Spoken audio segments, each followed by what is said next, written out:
Assalamualaikum warahmatullahi wabarakatuh. Kita lanjutkan tentang pembuatan larutan NaOH 0,1 normal. Di sini kepekatan lindi minyak itu kurang lebih 19 normal. Jadi kalau secara kasar dapat ditera dulu berat jenisnya. Diteranya ini menggunakan bohmometer atau hidrometer.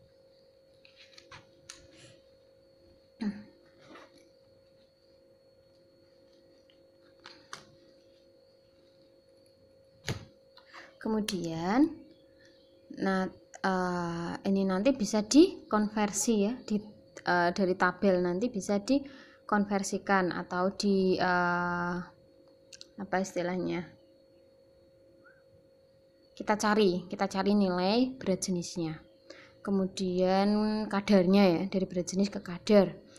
Kemudian setelah itu bisa kita gunakan untuk menghitung berapakah volume yang dibutuhkan di sini.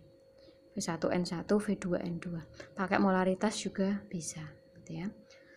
Apabila menggunakan hidrometer di sini, ini dapat melihat tabel dengan hubungan berat jenis dengan kadar. Nah, ini sama.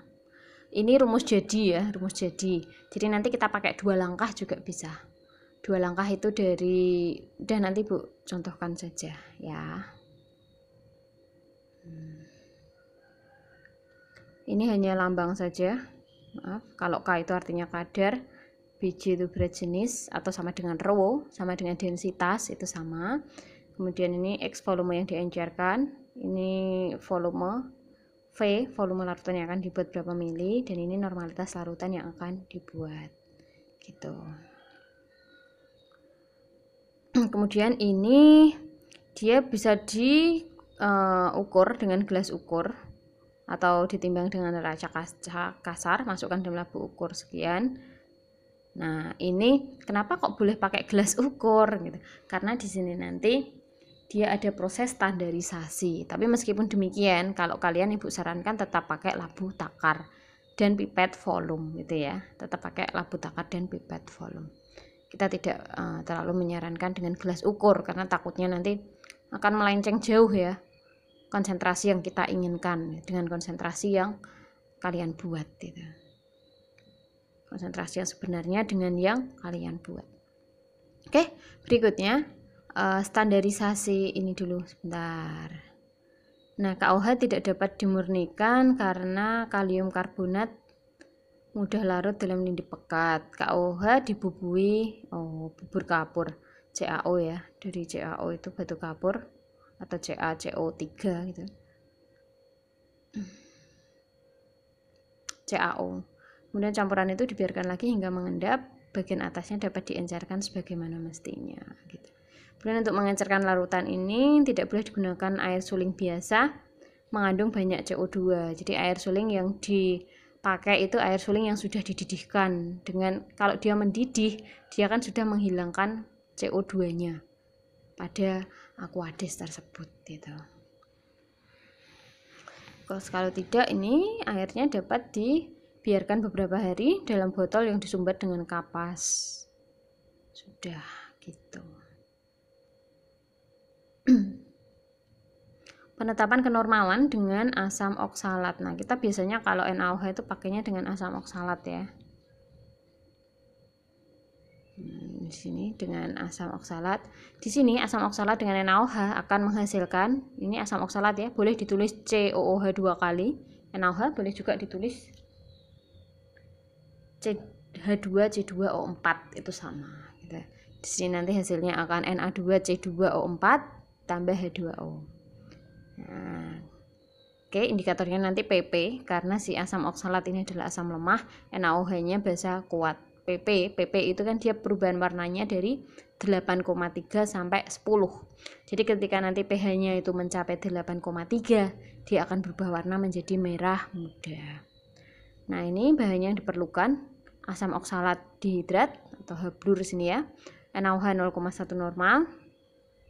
Larutan indikator PP. Di sini H-blur asam oksalatnya dia 600 mg. Dilarutkan dalam labu ukur 100 ml, dihimpitkan sesuai tanda garis dan dikocok sehingga sama. Siapkan buret asam. Ini sama ya, pelarutan biasa dalam labu takar 100 ml.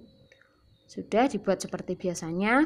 Kemudian buret asamnya buretnya diisi oleh NaOH karena yang akan ditetapkan konsentrasinya. Nah, udah diisi sebagaimana prosedur mengisi buret. Sudah pernah ya. Kemudian dipipet 25 larutan tersebut ke dalam Erlenmeyer. Nah, ini 25 larutan tersebut tuh larutan apa ini? Ini adalah larutan asam oksalat yang dibuat 100 ml tadi, diambil 25 ml. Ya, dipipet 25 ml, tambahkan indikator, ini dititar dengan NaOH sampai merah seulas. Catat dengan 2 angka di belakang koma. Sudah pernah ya ketika kita titrasi, digit terakhir itu angka ganjil antara angka 3, 5, atau 7. Nah, dia diulangi sebanyak 3 kali alias triplo. Tapi besok kalian di volumetri pun biasanya duplo sih ya. Jarang-jarang sekali yang benar-benar sampai triplo. Nah, ini di sini asam oksalatnya berapa gram, tadi miligram jadikan gram ini. Volume labu ukur yang dibuat untuk membuat asam oksalat tadi berapa? 100 ml. Volume larutan 1 yang dititar tadi berapa? 25 ml. Paham tidak di sini? Jadi tadi kan kalian titrasinya, standarisasinya itu NaOH ada di buret, asam oksalat ada di Erlenmeyer. Berat asam oksalat yang kalian timbang tadi kan 600 mg, sini 0,6 gram. Labu ukur, berarti kan labu ukur yang untuk mengencerkan si asam oksalat, dia ukurannya 100 ml. Kemudian volume larutan yang dititar, ya, yang dititar kan berarti di Erlenmeyer. Tadi kan diambil sebanyak 25 ml. Dia kemudian volume titar 1 di sini artinya volume NaOH. 1 2 3 silahkan rata-ratanya berapa. Nah, di sini normalitas asam oksalat itu, nah ini dia kalian bisa pakai rumus jadi ini, bisa juga pakai itu ya, sebentar.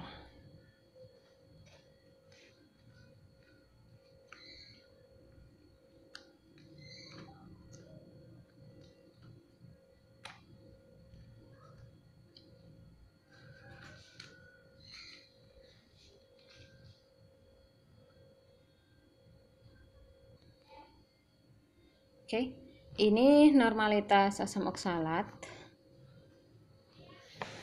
Ini Bu bilang normalitas oksalat ya, bisa dicari dari berapa dia tadi? Massa per BE kali 1000 per volume. Massa tadi kalian menimbangnya berapa tadi? 0,6 gram ya.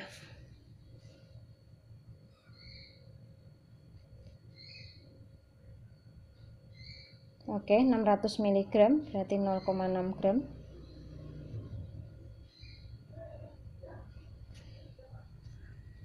BE-nya itu 63. 1000 volumenya tadi yang dibuat 100 ya, labu takar 100. Nah, sekitaran 60 per 63.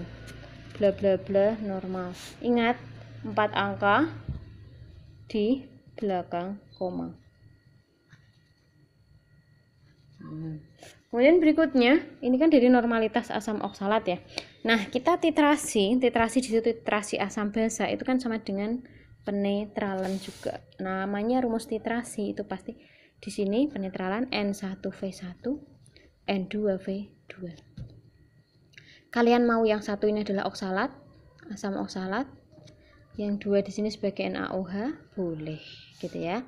Nah, di sini oksalatnya tadi N1 yang kamu hitung di sini, misalnya sini X. Volume 1, volume yang kalian ambil berapa tadi? Asam oksalatnya yang di Erlenmeyer 25 ml. Normalitas NaOH yang dicari, volume NaOH di sini adalah volume rata. Nah, volume rata dari ini tadi, rataan ini tadi. Nah, dari ini volume rataan titar. Udah ketemu lah. Nah, di sini berapa normal. Gitu ya. Ini kan diketahui, ini ketahui. Udah. Itu caranya. Kemudian gini nih. Bu, kok bisa ya di resep tadi kok 600 mg gitu. 600 mg asam oksalatnya itu diketahui dari mana gitu. Ini 600 mg hablur asam oksalat. Jadi gini ceritanya. Kan kalian mau standarisasi NaOH. 0,1 normal. Nah, padahal kalau kita standarisasi itu kan pakai rumus N1 V1 N2 V2. Di sini kan nanti N1 dengan N2 ini kan bisa kita anggap setara kan. Dia sebanding gitu. Jadi kalau di sini NaOH-nya 0,1 normal, kita menyiapkan N dari asam oksalat yang juga sekitar 0,1 normal. Udah kayak gitu, jadi bisa kita hitung. Nah, bisa kita hitung. Kalau kalian mau buat asam oksalat 0,1 normal gitu ya, pakai rumus tadi, asam oksalat boleh ditulis COOH 2 kali ya. Atau bisa juga nih asam oksalat H2C2O4 sama dengan COOH 2 kali. Sama dia asam oksalat. Tadi pakai rumus tadi loh, massa per BE. Ingat ada normalitas pakai BE ya. 1000 per volume. Di sini kalau kamu membuatmu 0,1, massa berapa yang dibutuhkan? BE-nya itu 63. Di sini 1000, kalian mau buat berapa mili? Nah, paling karena kita kebutuhannya kan nggak banyak. 1 kali titrasi kan 25 mili asam oksalat. Berarti 3 kali titrasi butuh 75 mili. Kita cukup membuat 100 saja bisa gitu ya.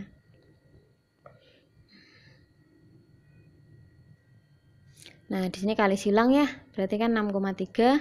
Nah, ini ingat dibagi 10.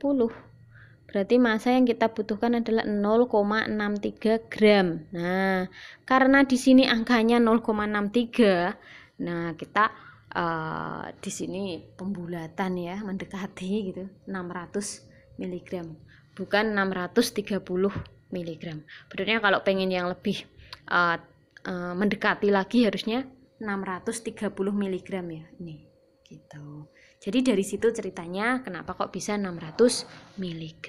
Karena kalau kita mau standarisasi titarmu 0,1, titratnya juga kita usahakan 0,1 gitu. Oke, itu ya. Berikutnya adalah larutan HCl. Udah, HCl-nya besok saja. Benernya kurang lebih ya itu nggak terlalu jauh beda dengan NaOH gitu ya. Bedanya di sini baku primernya bukan asam oksalat seperti NaOH, tapi pakainya natrium borat, natrium tetraborat atau boraks gitu ya. Dan sampai jumpa besok. Assalamualaikum warahmatullahi wabarakatuh.